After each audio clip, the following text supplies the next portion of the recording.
John Carter lived alone in a small hut on the cold planet Aurora 3. It was a quiet place, far away from busy cities and crowded streets. John liked the peaceful life there, even though the weather was often harsh and unforgiving. The planet was covered in snow for most of the year, and blizzards could be fierce. But John was used to it. He had learned to prepare well, stocking enough food, wood, and warm clothing to get through long storms.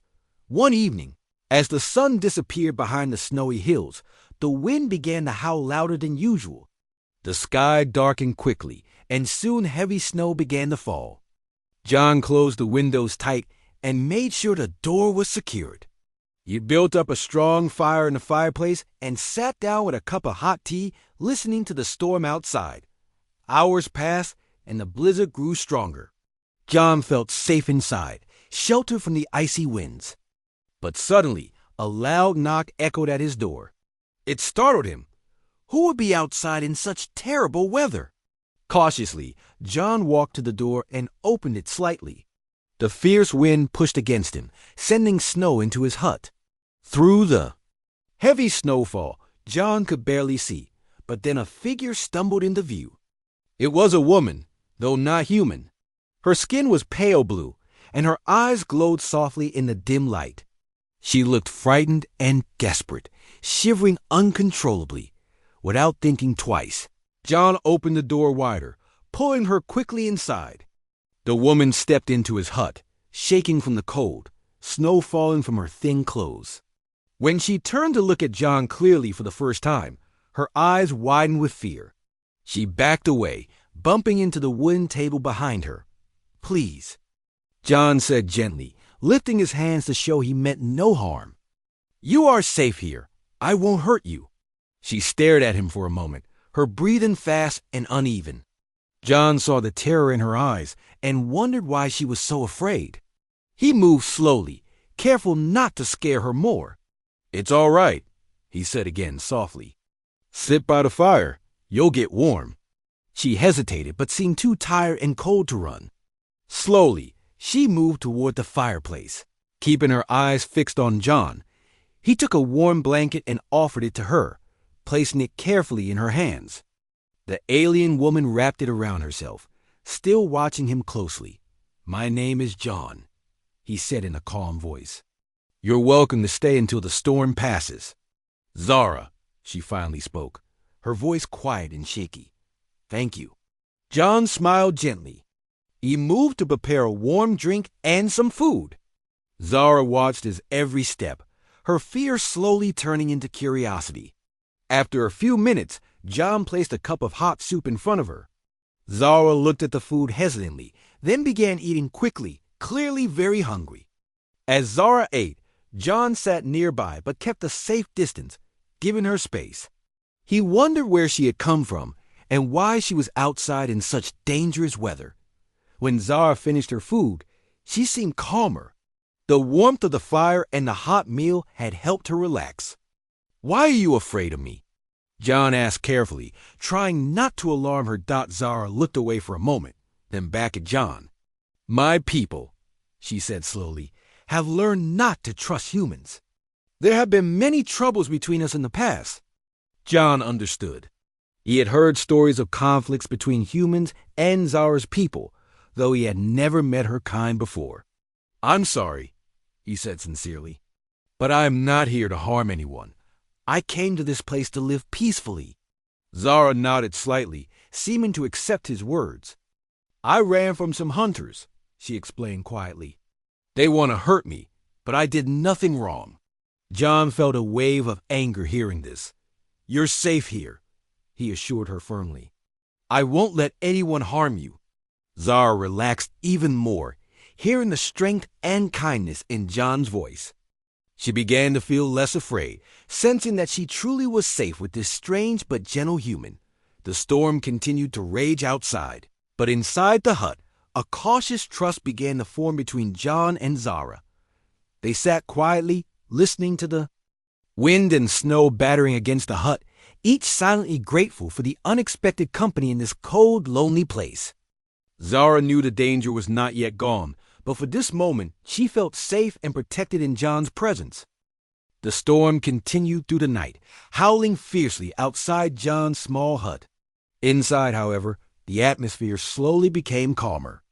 Zara, the alien woman who had stumbled into John's life, started feeling more at ease. The warmth from the fire and the comfort from the food had greatly helped her. John remained quiet, giving Zara enough space and time. He knew she was still nervous around him, and he understood why. Their two species had a history full of misunderstandings and conflicts. John wanted to show Zara that he was different, that he was kind and trustworthy. Slowly, Zara began to talk more. She told John about her home planet Xantar, describing its lush green forests, wide rivers, and tall mountains. Her eyes brightened as she spoke, and John could see how much she missed her home. "It sounds beautiful," John said, smiling gently. "It is," Zara replied softly. Her voice carried a sadness, and John understood she was far from home and alone. "How did you end up here, so far away from Xantar?" John asked carefully. Zara took a deep breath, her eyes distant for a moment. "I came to Aurora 3 to help with research. My people sent me and others to study this planet, but things went wrong." John listened carefully as Zara explained more. She said that the research team was attacked by bounty hunters. They accused Zara of a crime she didn't commit. Her friends had scattered, fleeing in all directions. Zara had barely escaped, running into the terrible blizzard. That was how she had found John's hut, a safe place in the storm. John felt a strong sense of sympathy for Zara. He knew how it felt to be wrongly accused and alone. He had experienced similar things in his past, which was why he had chosen to live in isolation. "I'm sorry," John said sincerely. "That must have been very hard for you." Zara nodded slowly, her eyes meeting John's again. "Yes, but I was lucky to find you. Not many humans would have helped me." John smiled warmly. "Not all humans are the same. Some of us believe in peace and kindness." Zara looked thoughtful for a moment, then nodded again. "Maybe you're right. Maybe it's unfair to judge all humans based on past experiences." They continued, talking quietly through the night. Zara explained more about her people and their traditions, and John listened with interest. He was fascinated by her stories and respected her bravery. Zara, in turn, asked John about his life. She wanted to know why he had chosen to live so far from others. "I needed to find peace," John explained softly. "Life can be complicated around too many people. Here, I have simplicity and quiet." Zara seemed to understand deeply. "I think I can understand your choice," she said quietly. "Sometimes quiet and simplicity are exactly what we need." They talked until the fire slowly burned lower, casting soft shadows on the walls of the hut. Outside, the storm had started to weaken, the wind gradually losing its strength. Zara felt more relaxed now, her initial fear replaced by a sense of trust. Finally, they both became sleepy. John offered Zara his small bed, but she insisted on sleeping near the fireplace, feeling safer there. John respected her choice, making sure she had enough blankets to stay warmed out. The next morning, sunlight filtered through the small window, waking them gently. John prepared a simple breakfast, and they ate quietly, each feeling comfortable in the other's presence. The storm had fully passed, leaving the world outside quiet and covered in a thick layer of snow. As Zara looked out the window, her face became worried. "The bounty hunters won't give up easily," she said softly. "They'll keep looking for me." John stood beside her, looking out at the bright, snowy landscape. He felt a strong sense of duty to protect her. "Then we'll make sure you're ready.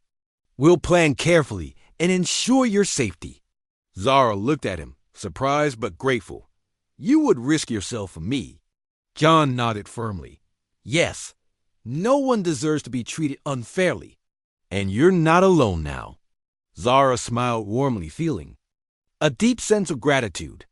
She had found a true friend in an unexpected place. Together, they began to prepare, knowing they would soon have to face the dangers ahead. John woke early the next morning. The snow outside was deep, and the sky was clear. The blizzard had passed, but the air was still very cold. He looked around the hut. Zara was still asleep near the fire, wrapped in blankets. Her face looked peaceful now, not afraid like before.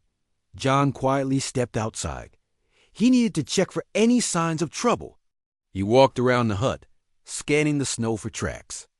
Then he saw something. Faint footprints leading toward the trees. They were fresh. He rushed back inside. Zara sat up when she saw his serious face. "What's wrong?" she asked.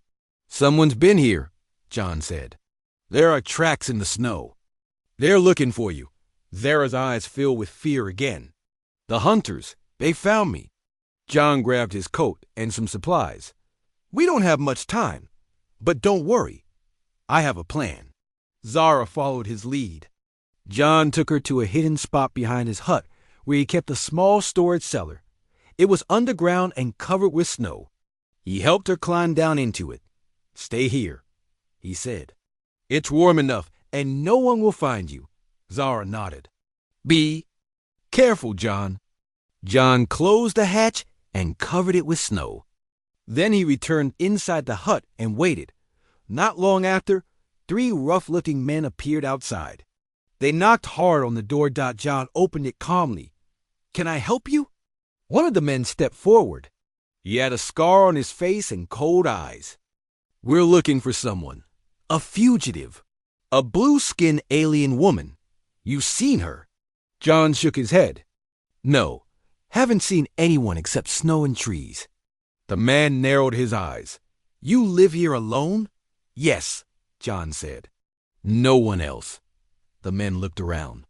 One tried to step inside, but John stood in the way. "Storm's over," he said. "I'd like some peace now." The men didn't look happy, but they couldn't prove anything. After a few more questions, they turned and walked away. John watched them go until they disappeared into the trees. Then he quickly returned to the cellar and opened the hatch. Zara climbed out, shivering. "Did they believe you?" "For now," John said. "But they'll be back. We need to leave this place." Zara agreed. They packed only what they needed: food, water, and warm clothes. John also brought a map. He showed Zara a path through the forest that led to an old cave he had used before. It would be safer there for the night. They left before noon, moving carefully through the snow. The forest was quiet, the trees heavy with snow. They didn't speak much, saving their strength. Zara walked close to John, trusting him completely. Now, after many hours, they reached the cave. It was deep and dry inside. John started a small fire, and they sat close to it, warming their hands. "Thank you for protecting me," Zara said softly. "I was so afraid." "You don't have to thank me," John said. "I couldn't let them hurt you." Zara looked at him with gentle eyes. "You risked your life for me. That means more than I can say." John smiled. "We'll make it through this. Tomorrow we'll plan our next step. There's a safe place not far from here." "I'll take you there." Zara nodded. She felt hope again. Even with danger close, she knew she was not alone. Outside, the cold wind picked up again, but inside the cave, the fire burned quietly, and the two of them shared a moment of peace in the middle of their long and dangerous journey. The next morning, the sun was shining brightly over the snowy land. John and Zara sat quietly by the fire inside the cave, eating a simple breakfast. Both of them looked tired, but they knew they could not stay there for long. The hunters might return at any time. They had to keep moving. John showed Zara the map again. "There's a place north of here," he said. "A hidden valley. A few people live there. They help aliens who are in trouble. We might find safety there." Zara nodded. "How far is it?" "Maybe 2 days of walking," John said. "If we move fast and stay off the main path, we should reach it safely." They packed their things and left the cave. The forest was still quiet, but the snow was deep and walking was slow. They made their way through trees and hills, stepping carefully to avoid leaving a clear trail. John checked behind often, making sure they were not being followed. Zara walked beside him without complaint.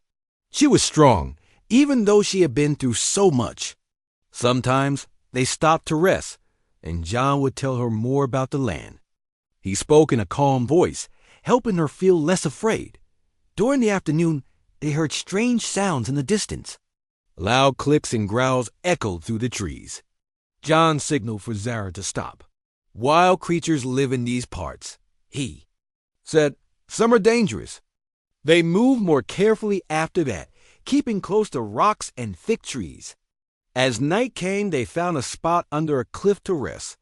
John built a small fire and cooked a little food. Zara sat close to him, her eyes watching the shadows around. I never thought I would find someone like you, she said. You're not like the others. Maybe we just needed a chance to understand each other, John said. Zara smiled. Maybe peace is possible, even between our kinds. The next day, the snow had stopped, and the sky was clear. They continued walking, now moving through hills covered with tall white trees. The path became steeper, and Zara started to feel weak. John noticed her slow steps. Let's rest, he said. You need a break. They sat on a rock, and John gave her water. Zara looked up at him. You're always watching out for me. Why do you care so much? John thought for a moment. Because I know what it feels like to be alone. No one should face danger alone. Zara was quiet for a while. Then she said, Thank you, John. I trust you. Later that day, as they crossed a small frozen stream, John heard a sound behind them. He turned quickly and saw movement in the trees. They're close, he said. We need to move now. Zara and John ran through the trees, their feet crunching the snow. Behind them, they heard voices and heavy footsteps. The hunters had found their trail. They climbed up a hill, pushing through thick snow. At the top, John saw a narrow path leading down into a valley. That's it, he said. The hidden valley is just beyond. But just as they started down the path, a sharp sound rang out. A shot. Snow flew into the air near their feet. The hunters were shooting. John grabbed Zara's hand. Run! They raced down the path, jumping over rocks and ducking behind trees. More shots followed, but they kept moving. Finally, they reached the bottom of the valley. In the distance, John saw a small wooden tower. It had a flag with a blue star, the sign of the safe group he had told Zara about. He pointed. That's the place. We're almost there. They ran the final stretch, and as they approached, guards appeared. The guards raised their weapons but lowered them when they saw who was coming. One of the guards called out, Stop! Are you in trouble? We need help, John shouted. She's being hunted. She's innocent. The guards quickly opened the gate. Zara and John rushed inside just as the hunters reached the edge of the valley. The guards closed the gate and raised their weapons again, ready to defend. The hunters stopped, seeing the armed guards. They shouted but did not come closer. After a moment, they turned and disappeared into the trees. John and Zara stood inside the safe zone, breathing hard. They were safe, at least for now. People came out to greet them and offered warm drinks and food. Zara looked around, amazed. This place is real, she said. John smiled. I told you. There are good people out here. We just have to find them. Zara looked at him and said softly, Maybe I found one of the best. Together they walked further into the valley, ready to face whatever came next as long as they stayed side by side.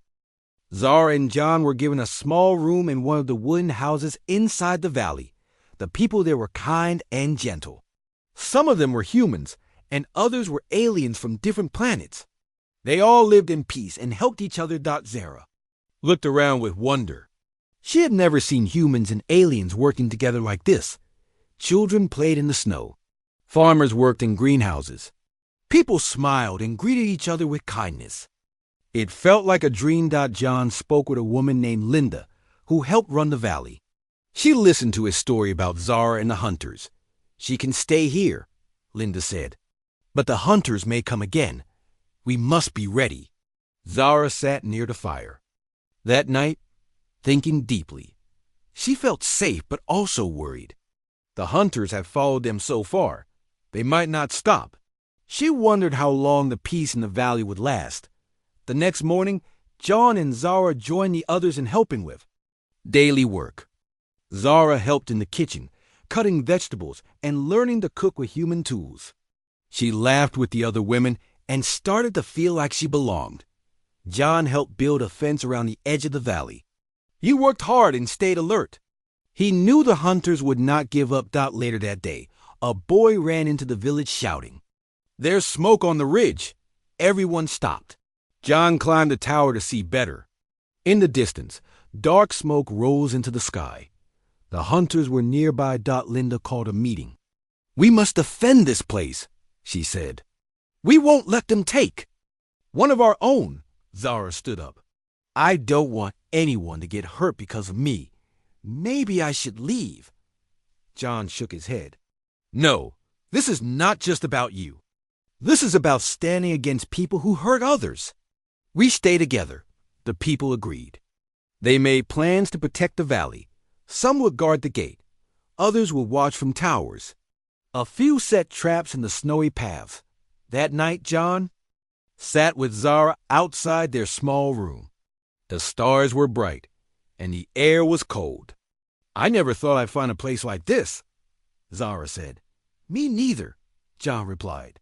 "But I think this place exists because people decided to be better." Zara looked at him. "You've changed me, John. I used to think all humans were dangerous, but you showed me kindness." John smiled. "And you reminded me how strong and brave people can be, no matter where they're from." In the early morning, the hunters attacked. They came from the forest with loud cries and weapons ready, but the valley was prepared. Traps slowed them down. The guards fired warning shots. John stood at the gate with a group of defenders. Zara was in the tower with a signal horn, ready to warn others. The hunters reached the gate and shouted threats. John stepped forward. "She's under our protection now," he said. "Leave, or you'll regret it." The leader of the hunters stepped out. He had a scar on his cheek and cold eyes. "You're making a mistake, human. She's worth a lot." "We won't." "Leave without her." John stood firm. "You'll have to go through all of us." A tense silence followed. Then the hunters tried to push through. The defenders fought back. There were loud sounds of struggle, but the valley's people fought bravely. Zara saw the danger from the tower. She climbed down and ran to help. She picked up a fallen guard's weapon and stood beside John. "I'm not hiding anymore," she said. "I will fight for this place." With Zara's help, the tide began to turn. The hunters were strong, but the people of the valley still united. Finally, the hunters began to retreat. One by one, they ran back into the forest. Cheers filled the air. The valley had won. The people hugged each other and smiled with relief. John turned to Zara. "You were brave. You stood up for yourself and for others." Zara looked around at the people. "They stood up for me first. I won't forget that." The valley returned to peace, but everyone remained watchful. The battle had brought them closer. Zara and John were now part of the community, not just guests. They knew more challenges might come, but together they had learned that trust, courage, and kindness were stronger than fear. And in this quiet valley, under the cold stars, a new hope had begun to grow. The days after the battle were quiet. The snow around the valley was marked with footprints and broken branches, signs of the fight. But the people inside the valley worked together to fix everything. They rebuilt fences, cleaned the paths, and helped those who were hurt. Zara helped in the healing tent. She wrapped bandages, gave water to the injured, and comforted those who were scared. Her hands moved gently, and her voice was soft. The people trusted her more each day. John worked outside, repairing the walls and checking the traps around the valley. He stayed alert, watching the forest for danger. But no more hunters came. It seemed the attackers had given up for now. One morning, a messenger arrived. He was a traveler who had seen the battle from afar. He brought news. "There's a reward for Zara's capture," the man said. "A large one. Many more hunters may come." John looked at Zara with worry. "We need to think ahead. This place is safe now, but it won't stay that way if more hunters come." Zara nodded. "I don't want the valley to suffer because of me." Linda, the woman who helped lead the valley, joined the talk. "There is a bigger sanctuary hidden in the North Mountains. It's well protected.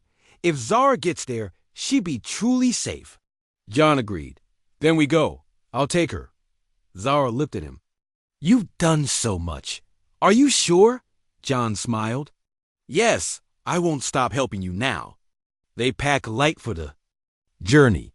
Food, water, warm clothes, and a map given by Linda. A small group offered to guide them through the first part of the path. The others gathered to say goodbye. Some cried. Children gave Zara small gifts, like painted stones and hand-knitted scarves. "Come back one day," one child said. "You're family now." Zara felt tears in her eyes. "I promise." They left the valley. Quietly, the guides led them through hidden trails.